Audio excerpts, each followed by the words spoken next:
Samir Shahata is an associate professor of Middle Eastern politics at the University of Oklahoma, and he joins us from there on Skype. Very good to have you with us. When it comes to the US and Qatar, what a difference a year makes. How important is this for both sides?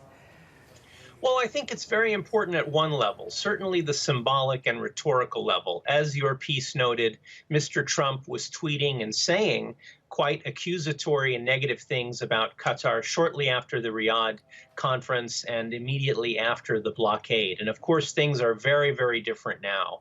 So I think at the level of rhetoric and symbolics, certainly there's been a lot of change. However, there doesn't appear to be any real movement on the ground in terms of ending this crisis. And I think that means that the United States isn't really exerting pressure or significant pressure on Saudi Arabia and the UAE to resolve this crisis once and for all. But you wonder how they can exert pressure considering the muddle that's happening in the US, if I can put it like that, in the administration there. Well, I think not just the muddle in the United States, and you're certainly right. President Trump is mired in his own political scandals and problems here. There's also, of course, many things to distract this administration, which isn't very well organized to begin with.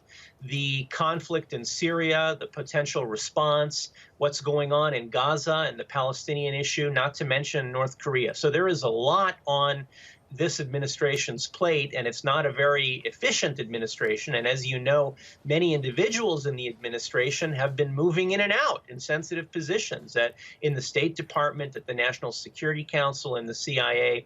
So that doesn't help in terms of focus of the administration to really move forward on this crisis. And what do you make of the path that's been tread by the Saudis and the Qataris at the moment, following each other around Europe and the United States? I mean, where is this going to lead the dispute? Sure. Well, the Saudis and the Qataris have a different end goal with regard to their image campaigns or what they've been doing diplomatically. Mohammed bin Salman is trying to kind of do a Saudi makeover and to sell himself and to put forward a new image of the country overall. And his goal in France and in the United States isn't really to resolve this crisis or to focus on Qatar. That's very different than the Emir's efforts, as it were, which, of course, the president and the Emir spoke about Syria and other issues. But the primary purpose, I think, quite understandably, is to somehow resolve this crisis and to get back to what relations were like between the GCC before June 5th, 2017. And looking ahead, Trump is hosting a summit later in the year with the regional players. Do you think that'll lead to anything? Well, unfortunately, I'm not optimistic. That summit was supposed to take place this month, but of course, the Emiratis and the Saudis seem to have rejected the idea of meeting all together with the Qatari Emir and so on. And as you know very well, there is a lot going on in the world, including President Trump's supposed upcoming meeting with Kim Jong-un of North Korea.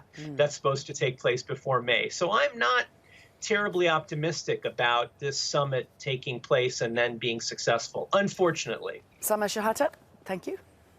Thank you.